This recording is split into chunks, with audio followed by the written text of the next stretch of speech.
Run me through my two-step.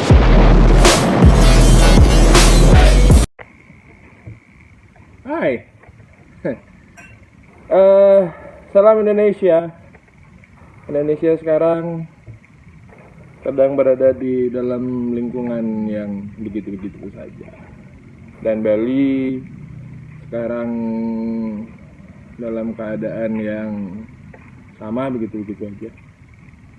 Yang kita juga tidak pernah tahu apa yang akan terjadi selanjutnya. Tapi kita tidak akan membahas hal itu sekarang.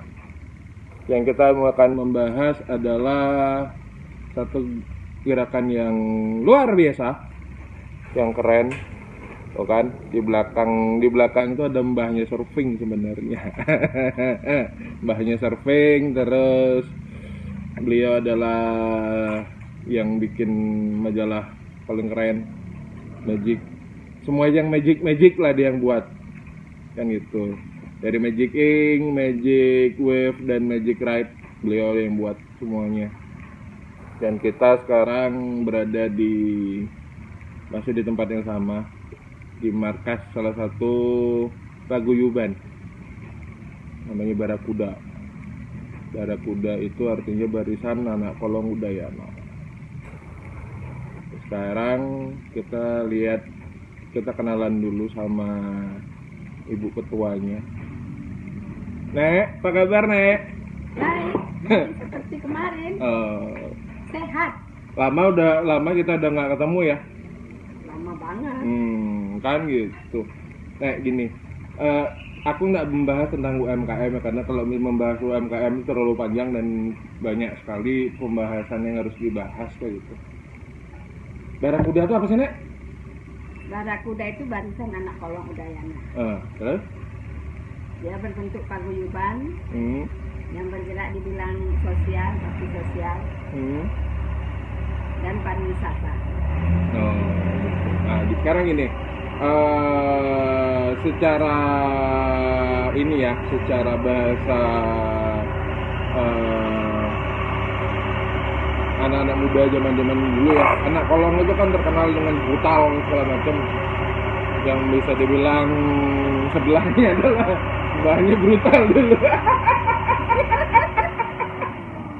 Ya, tapi sekarang kan paradigma itu sudah berubah dengan program-program yang dibuat oleh Barakuda sendiri tentang ya terfokus kemarin pada surfing ya, apalagi sebelah kan dia terfokus pada surfing, nggak mungkin dia terfokus pada pergerakan ibu-ibu muda kan gitu. Nggak mungkin. Sebenarnya pada dasarnya kita Barakuda ini di pariwisata dengan surfing, memajukan pariwisata Bali karena terpenting dengan pandemi ini, tapi kita tidak terlalu fokus ke sana.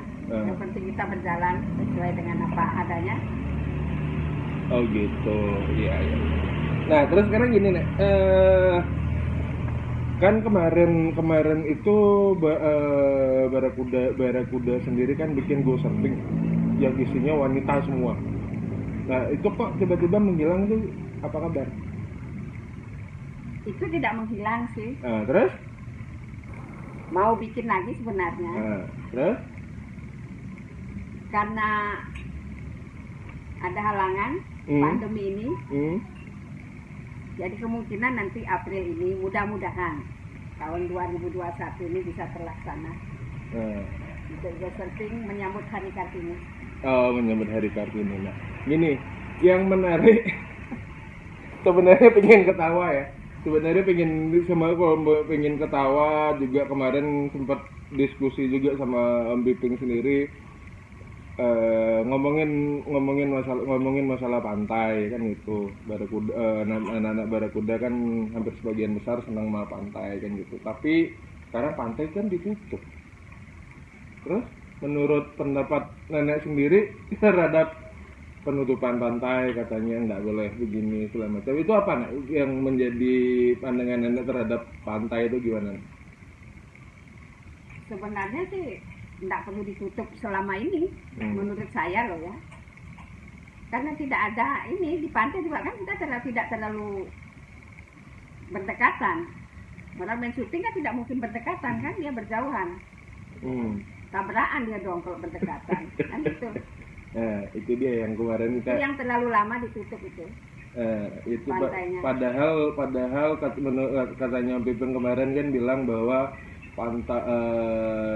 dia malah menasihati saya bahwa apa kemarin yang Om bilang, kamu kan orang Bali, percaya sama orang Bali kan ya, lihat matinya di mana, di pantai, sakit apa matinya semua di pantai, ini matinya di pantai, kenapa ditutup?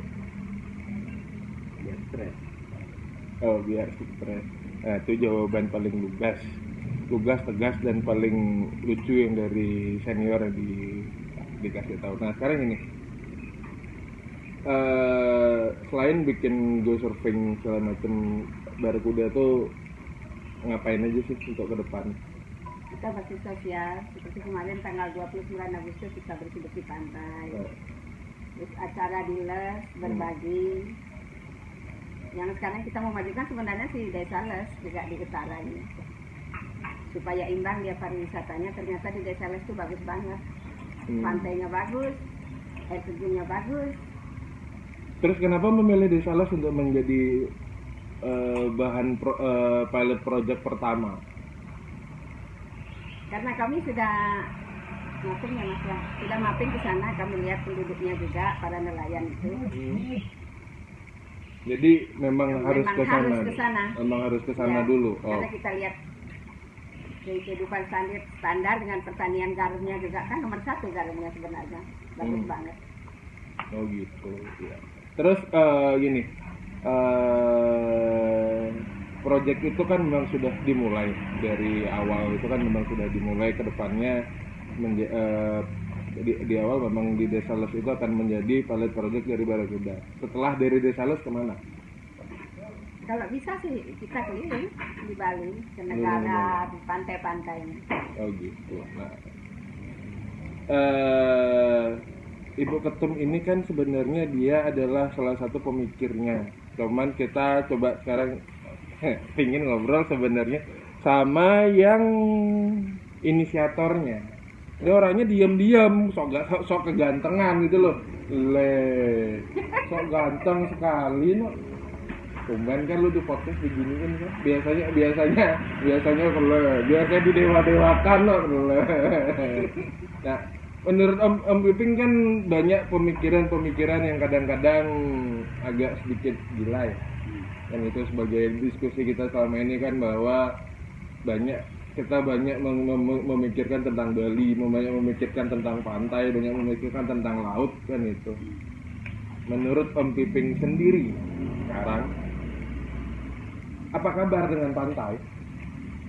Kalau pantai sih sebenarnya nggak apa-apa. Kita baik-baik. Cuman kalau saya boleh bilang gini, 35 tahun kan aku jadi anak pantai. Terus akhirnya baru saya sadar ternyata saya juga anak kolong. Nah, ketika saya sadar saya anak kolong juga, saya tadinya cuma berbagi sama anak pantai, sekarang ditambah juga berbagi isi pantai ke anak kolong. Minimal sharing. Minimal sharing ya. Terus apakah Mbak Biping masih sering ke pantai? Sama bapak ya, kita berenang di kano, berenang di kolam. Karena selama hampir 2 tahunnya kan nemenin bapak. Jadi untuk sering, untuk sementara saya sebutkan dulu. Tapi saya lebih fokus ke nemenin bapak sama bapak yang sendirian di asrama yang batu. Fokus untuk sambil ketemu teman-teman Barakuda ini untuk sharing. Bagaimana kedepannya setelah pandemi ini hilang, apa yang akan kita extend itu kan sudah kita petakan dari sekarang. Iya, cuman kan yang selama ini saya lihat kan pergerakan Barakuda kan memang menurut yang apa yang saya lihat kan memang underground, di bawah tanah, tapi tetap terlihat gitu loh. Yang sebenarnya membuat kalangan di kanan kiri lumayan agak sedikit mengerikan, ngeri sedap gimana gitu kan, karena kan ya kita juga Om Piping juga tahu sendiri posisi, aku juga dapat posisi di tetangga sebelah gitu loh. Sekarang gini, kita tidak mengobroli hal itu. Yang kita akan jawab terutama Nenek dan Om Piping ini kan bisa dibilang senior lah di dalam semua kan gitu. apa kabar sih Bali sekarang dan harus ngapain sih Bali sekarang dalam melihat situasi pandemi seperti ini? Apakah akan menunggu BLT terus? Apakah apa yang harus dilakukan sebenarnya, terutama generasi muda, bukan hanya anak kolong saja, tapi generasi muda secara global itu harus ngapain dalam keadaan seperti ini, dalam keadaan seperti sekarang ini? Kalau boleh jujur, sebenarnya generasi muda kan salah satu bagian dari 3 kelompok. Kelompok itu kan cuma ada 3 kalau di kecamatan ya. Kelompok industri, kelompok komunitas, termasuk anak muda di dalamnya, sama kelompok pemegang kekuasaan Pemda. Jadi cuma ada 3, Pemda, industri, sama komunitas. Komunitas nggak bakal bisa apa-apa, masih dibuatin misalnya kayak sekarang ada pergub, ya. Apalagi pergub gandeng kepolisian, gandeng tentara, bapak kita. Kita juga respect kan, apapun yang diberikan peraturannya kita coba turuti. Tapi selama kita mencoba menuruti peraturan ini, kita mempersiapkan diri. Siapa tahu nanti namanya peraturan kan bisa dirubah, apalagi cuma pergub ya.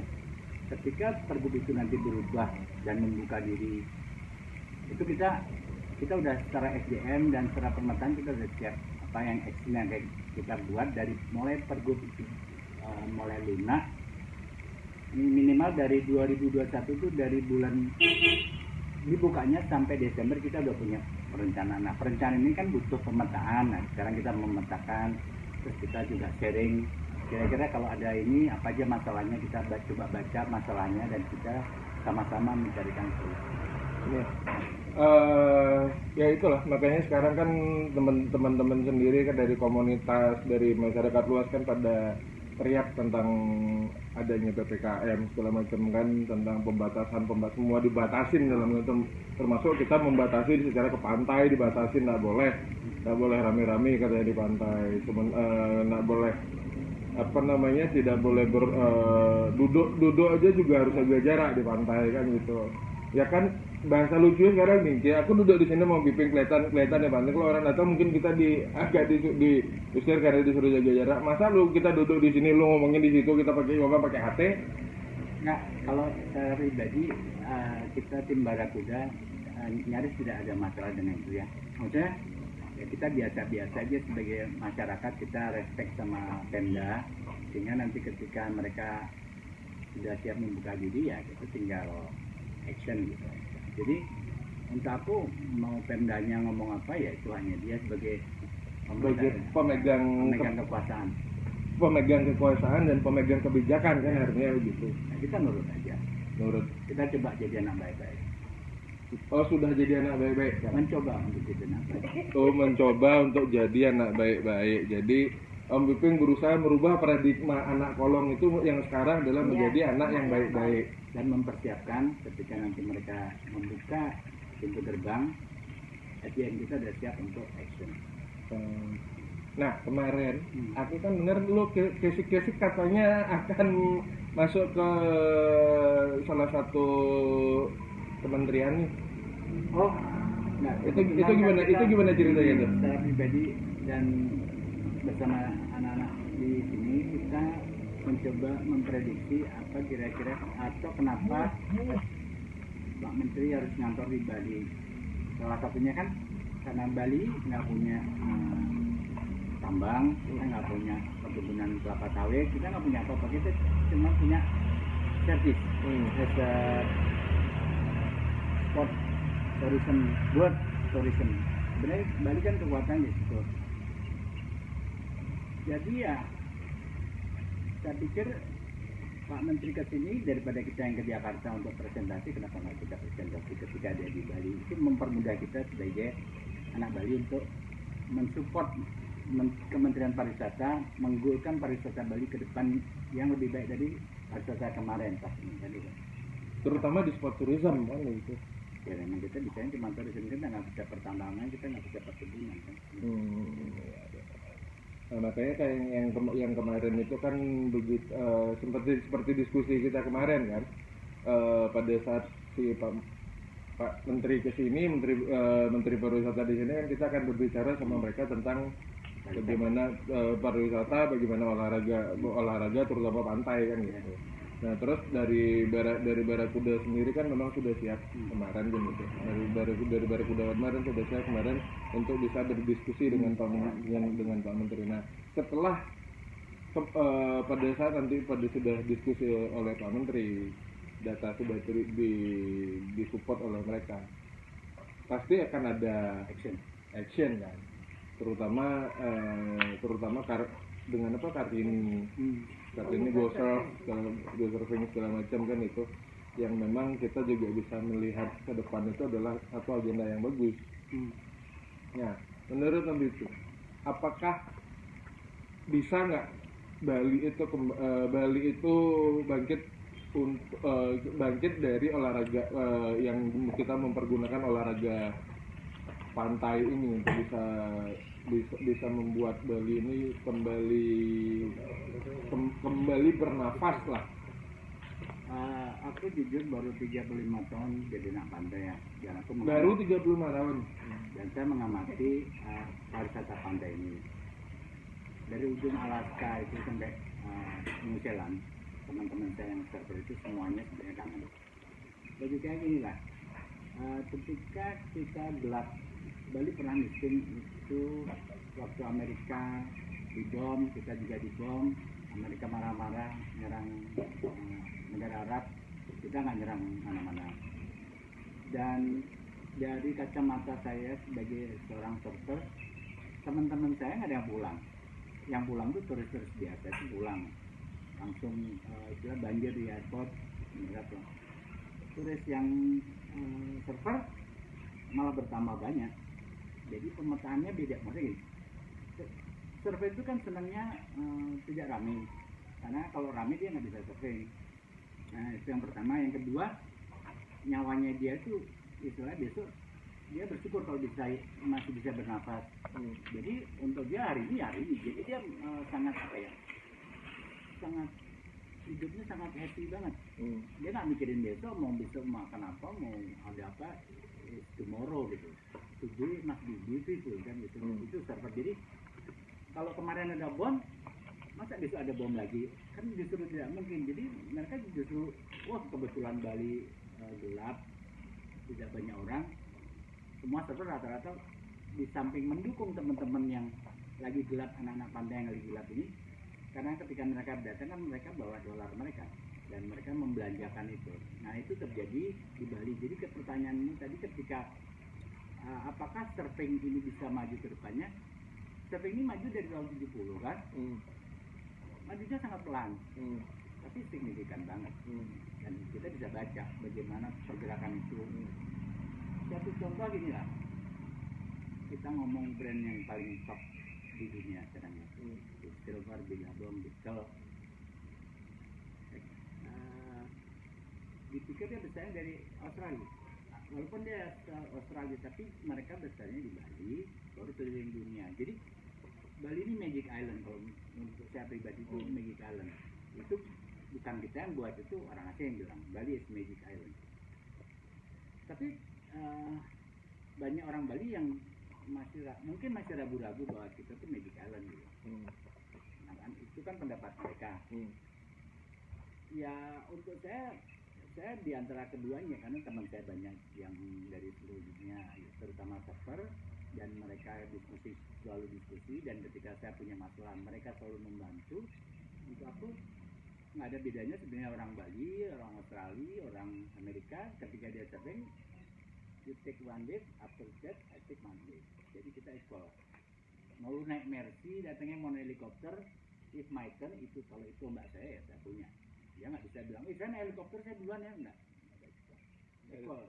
Semua begitu orang mau dia anak sultan, mau dia presiden, mau dia siapa, begitu sampai pantai semuanya sama.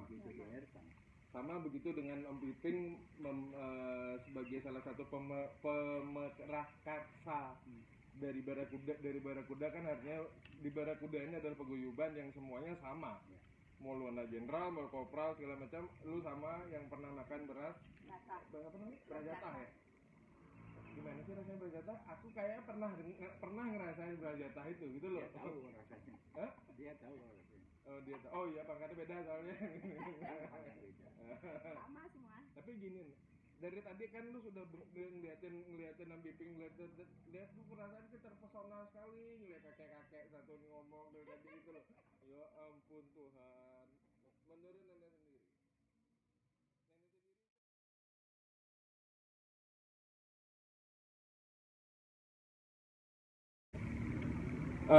Nah gini, terus menurut nenek sendiri program untuk Barakuda ke depan apa? Apakah akan tetap seperti tetangga sebelah kan gitu? Yang jelas enggak lah. Hah? Kita tidak membicarakan tetangga sebelah. Niat kami membuat Barakuda ini sebenarnya simpel saja. Kami akan mempersatukan anak kolong. Tidak ada gap antara ini masuk organisasi ini, tetap kita anak kolong. Jadi kalau kita berbuat sesuatu untuk memajukan terutama untuk Bali pariwisata dalam keadaan seperti sekarang ini yang terpuruk sekali, kita akan tetap maju. Bukan terpuruk, ngungsap. Iya, terpuruk sama nyungsep saudara kembar deh. Oh terpuruk sama ngungsap saudara kembar. Jangan nyemprot. Kembar kayaknya kembar siam. Ya apa? Siam kopi? Siam kopi jak susu kali. Cuman gini, kan pergerakan bisa dibilang bukan pergerakan. Bahasanya apa sih bahasanya pergerakan tuh kayaknya serem sekali ya. Kamu juga? Enggak, pergerakan dari paguyuban ini kan yang aku bilang kan tadi underground dari kacamata aku ya. Underground dari bawah tanah sepertinya tidak kelihatan. Memang sengaja tidak mau dibikin apa-apa tapi kok banyak dari tetangga sebelah pada ketakutan gitu loh. Aku juga nggak tahu kenapa harus takut ya. Kita juga nggak ngapain gini loh. Kalau visi utama Barakuda kalau kita ulang ya. Visinya itu kan kita hanya pengen memberikan ruang yang lebih cantik untuk Bapak. Karena kebetulan aku tinggal sama Bapak setelah 35 tahun melanglang buana. Setelah 35 tahun jadi anak Enden. Jadi anak pantai. Oh, anak pantai. Terus sekarang aku sadar aku juga anak kolong. Aku kebetulan juga nemenin Bapak. Aku pengen dong anak gua ini ngapain aja sih? Oh ternyata bikin gini. Jadi sebenarnya kita cuma pengen membuat Bapak kita baik yang di Dan Ramil, baik yang di Kotin, baik yang di Toren kedepannya merasa akrab dengan kita anak kolong, baik yang sudah pensiun maupun yang masih aktif. Kalau kita melakukan sesuatu untuk Bapak kita, itu yang utama. Selama ini kan aku selama ini aku mainnya ke Pemda, maksudnya ketika aku anak pantai dulu, awalnya aku selalu ke Pemda, entah piala Bupati Kupang, entah piala Bupati Rote, entah piala Bupati Banyuwangi. Yang paling keren kan Banyuwangi. Kita bilang semua keren sih. Oh. Nah, yang menurutku yang agak sedikit bikin kaget itu pada saat Banyuwangi kemarin itu kan. Nah, ini ada kejadian lucu waktu Banyuwangi itu. Apa itu? Aku ceritanya tadi kunjungan kerja waktu masih di dunia antah berantah sana gitu loh. Kunjungan kerja ke Banyuwangi. Habis itu sampai sana kan masuk ke kita kan dari bagian humas kan biasa berkunjung ke humasnya mereka gitu kan. Mereka bilang bahwa Banyuwangi sekarang kita lagi galakkan untuk di pariwisata terutama di di bagian surfingnya dan orang Bali yang bikin gitu. Oh ya dari sana kan aku cuma ya orang Bali kan banyak yang ngerti surfing gitu kan. Ada teman pada saat sudah selesai pembicaraan itu teman bilang ya yang buat ini adalah Mas Piping. Oh Mas Piping. Emang Mas aku digituin emang Mas kenal? Nggak kenal aku sama dia. Orang susah itu gitu kan. Orang susah itu. Ya mah datang ke sini memang gayanya santai pakai celana pendek. Oh iya.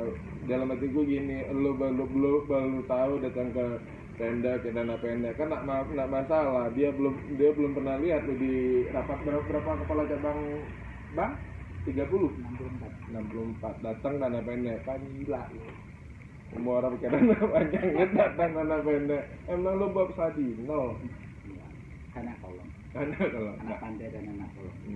Terus sekarang gini, kedepannya kan sudah terlihat ya, kita sudah bisa mempetakan sendiri bahwa Barakuda ini akan terfokus untuk yang sekarang ya, melewati masa pandemi ini terfokus untuk di pariwisata.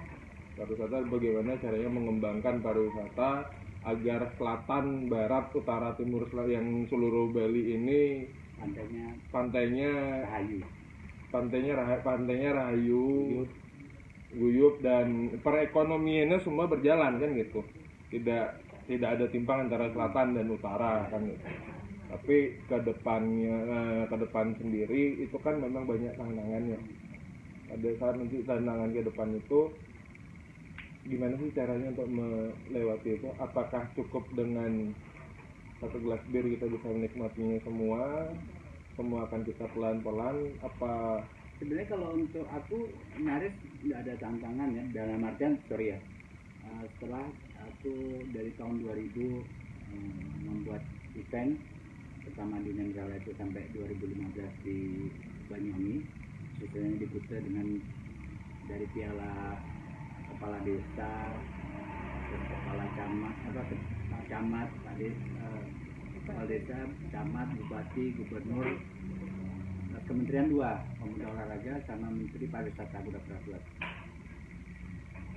Kurasa nggak? Tapi sekarang permasalahannya setelah pandemi ini, bagaimana saya bisa sharing kepada anak-anak kolong, karena anak kolong Barakuda ini kan dari Bali sampai NTT sampai Jepang. Dan kita buat prototipenya nanti di Bali aja biar nggak terlalu mahal. Tapi dari prototipe ini kita copy paste ke Indonesia Timur, dalam artian Udayana itu kan dari Bali, NTB, NTT. Nah kita mencoba teman-teman kolong di tempat lain juga punya potensi seperti yang kita punya. Oke, jadi artinya kan bisa melakukan pemerataan yang terhadap ke depannya seperti apa ya?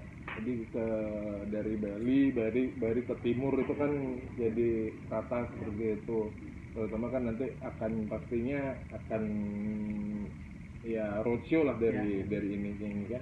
Terus menurut Om Piping apakah akan ada nggak acara event internasional yang terbesar yang akan terjadi di Bali? Gini, kalau ngomong surfing itu sudah langsung internasional.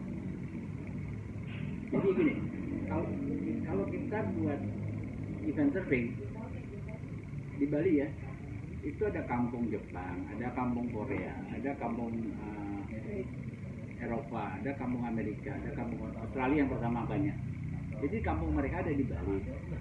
Kalau kita buat event kecil aja, misalnya kayak event anak-anak under 14, di bawah 14 tahun, itu ikut ya, boleh Australia ikut, boleh cabangannya, boleh Amerika ikut, boleh Eropa ikut, orang Singapura ikut, lengkap. Jadi walaupun kita buat waktu saya buat piala camat itu internasional sebenarnya. Karena keseluruhannya internasional. Jadi kalau kita ngomong surfing di Bali itu pasti internasional. Pasti internasional. Karena yang orang-orang yang di Bali adalah orang-orang dari beberapa negara ikut juga di sana. Dia sekolah di Bali, bapaknya kerja di Bali, anaknya doyan surfing, bapaknya doyan surfing, tapi yang kita buatin anaknya. Akhirnya bapaknya ikut libur kan, nganterin anak, tetangganya ikut. Jadi Bali memang internasional sih. Cuman sekarang kan kendalanya ada drama internasional juga nih. Sebenarnya kalau Bali nggak ikut juga nggak apa-apa sih. Cuman kalaupun Bali ikut ya berarti kita sekarang persiapan untuk membangun ketika Pemda membuka diri, kita udah siap, anak kolong udah siap. Anak kolong sudah siap. Artinya sekarang adalah anak kolong mempersiapkan diri untuk masuk untuk ikut masuk mempromosikan pariwisata Bali. Kan gitu. Membangun pariwisata kembali ke masanya lah, ke masa kejayaannya dia. Kalau saya pribadi yakin pasti lebih cantik. Iya. Karena akhirnya bupati yang sekarang tahu bagaimana surfing itu berdampak dari nol ya, terus gubernur kita juga tahu, oh ternyata surfing memang benar. Nah, kalau tanpa ada acara COVID, kita kan nggak ngerti. Tamunya tetap rame, hotel-hotel tetap penuh, tapi kalau sekarang kan empty. Ternyata nanti kita yang start duluan, kita yang bukan curi start ya, kita bisa melakukan fleksibel. Kita nggak pertama kita biaya nggak terlalu mahal, pesertanya internasional juga sudah ada di Bali, semuanya masih ada di Bali. Yang tidak ada di Bali itu turis yang biasa. Kalau turis surfing pasti di Bali, karena dia pikir sekarang ini saatnya paradise. Momentum paradise dari Aceh sampai Papua itu paradise semua. Pertama nggak terlalu rame, hulu sudah terlalu banyak keluarnya, orang lagi PDKT akrab-akraban. Kalau dulu kan masih Takalu gitu, sekarang udah nggak ada Takalu. Lebih nyaman. Ya. Nah, pembahasan kita sebenarnya agak sedikit ke sana ke sini nggak jelas gitu ya, sama sebagai bukan nggak jelas sih sebenarnya. Apa menariknya bukan nggak jelas ya sebenarnya. Kayak ombak kan. Kadang-kadang pasang, Kadang-kadang tinggi, kadang-kadang begini kan. Antara kalau kita ngobrol kan panjang gitu kan. Cuman nenek itu sebagai pengagum lu kadang ngeliatin begini ke Anyas marah lagi ngobrol gitu loh. Jelek. Hah? Manusiawi. Oh, manusiawi. Anak-anak wae. Benar. Daripada sekarang kita pada sibuk ngurusin yang nggak jelas, mendingan kita ketawa. Ketawa satu mengangkat imun, kayak gitu. Kedua, ya bisa mempererat tali silaturahmi, kan gitu. Nah, sekarang gitu. Aku bingung sampai mau nanya apa lagi gitu loh. Obrolan kita terlalu panjang. Kan itu yang selama ini terjadi, yang aku ke kantor itu kan terlalu panjang, selalu mengatakan bahwa sampai sebelum dialog senja muncul kan aku selalu nanya mau bikin aku mau bikin ini gimana ya, lu buat aja, aku nggak punya pertanyaan, gue tanya apa yang Karena baru mau belajar. Ya saya udah 20 tahun ya, saya udah 20 jadi MF ya. Baru mau mulai jadi MF. Dan aku udah kasih teorinya, cuma ada 3: Pemda, industri, komunitas. Industri, kamu jadi dalang, the next dalang. Ya. Makanya ini adalah bisa dibilang episode pertama untuk Apa Kabar Bali. Dari Dialog Senja akan membuat tagline yang berjudul Apa Kabar Bali. Yang pertama kita akan membahas tentang pantai, yang tadi kita sudah bahas sendiri. Terus setelah ini kita bahas apalagi kayak yang setelah ini enak dibahas ya? Semua enak dibahas. Apalagi lagi pandemi ini semua enak dibahas. Tapi kan ngeri ya. Dikasih vaksin ya, dikasih vaksin dikit. Wah, si vaksin. Nah, nggak usah ngomong vaksin. Vaksin. Oh, vaksin. Biar nyaman makan. Kayak bakso ini pakai vaksin. Oh gitu. Nek, UMKM lo apa kabar, Nek? Kan dari tadi aku nanya, dari tadi kita udah ngomongin pantai, ngomongin laut segala macam. UMKM lo apa kabar? Sehat? Baik, sehat aja. Terus? Nah, Barakuda, saya gini loh. Barakuda itu kan selain dia akan masuk ke pantai, masuk ke laut dan membangun pariwisata, kan ada Barakuda itu satu yang program di mana ada UMKM yang akan terus berjalan gitu. Sementara kan dirimu yang nenek lihat di media sosial kan roadshow terus nih ke ibu-ibu perset ini, yang ngajarin bikin tas lah, yang ngajarin bikin gini kan. Sekarang itu gimana sih dalam masa pandemi ini, perjalanannya gimana? Masih tetap berjalan apa? Masih tetap berjalan. Masih tetap berjalan. Saya memanfaatkan limbah plastik. Limbah plastik. Ya, untuk diolah. Menjadi tas. Menjadi tas. Contohnya ada. Oh, contohnya ada. Itu nggak dibawa. Bawa contohnya. Oh, bawa contohnya. Ya Allah. Lagi yang lain ini sudah jadi. Ada yang di bawah. Ini masih di bawah. Dicariin. Ini bawa contohnya. Wah, keren. Bungkus kopi. Dari bungkus kopi white bisa menjadi seperti ini. Kayaknya keren ini kalau kita pakai bahan yang selanjutnya. Di Barakuda itu lengkap, mau belajar apa aja ada Nah. yang pinter masak, Nih. semua lengkap. Bagaimana kalau kita bikin konten masak aja? Hah? Oke, kita lanjut. Kopi juga ada kopi. Kopi Ada kopi juga. ada, Ah. lengkap Yang mana? kopi. Oh gitu. Lengkap di Barakuda ini. Tokoh-tokohnya banyak. Toko-tokonya banyak. Tokoh kopi ada, tokoh chef ada, tokoh kari ada. Ya, itu yang membuat aku bingung. Kita harus membahas dari mana gitu loh. Isinya toko semua. Ayo. Tapi cuman ya podcast kita sekarang ini memang terinspirasi dari gaya anak jalanan. Kemarin itu isinya studio semua, kan gitu. Isinya studio semua, terus dialog senja itu kan berat-berat semua isinya. Dari pergerakan 98, terus ngomongin Bali di mata milenial, lengkap gitu kan. Makanya sekarang lebih meredam, lebih santai. Walaupun obrolannya kayak lagi penting, lagi tiba-tiba nggak penting, lagi ke sana, lagi ke sini. Menurut orang itu aneh. Tapi menurutku sih enggak. Ya itu kan bisa dibuat aneh bisa, dibuat santai bisa. Kalau saya sih yang santai. Iya, santai. Nah sekarang gini. Barakuda sudah berapa lama berdiri? 2 tahun. Dari Kartini ya. Ya dari Kartini. Dari 2 tahun. Kartini Gosop. Gosop Besar. ya ini kepala.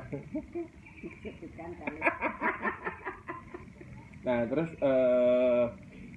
kan 2 tahun ini kan dibilang masih masa-masa riskan ya. Ya. Kita masih mencari orang-orang yang memang bisa kita ajak ke depannya, bisa kita ajak membangun satu organisasi. Dan membangun organisasi itu kan tidak gampang.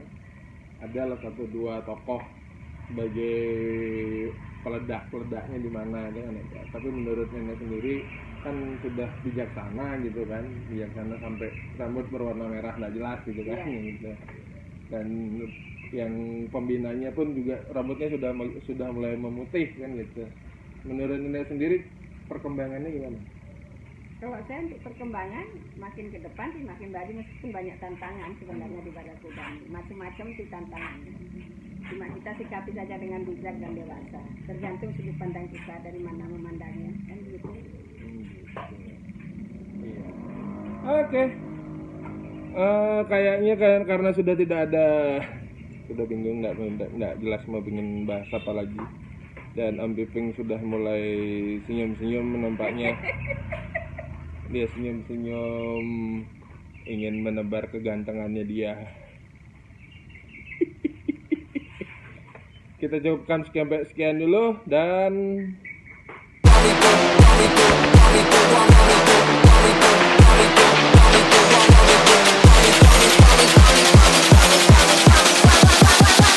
While me do my 2-step.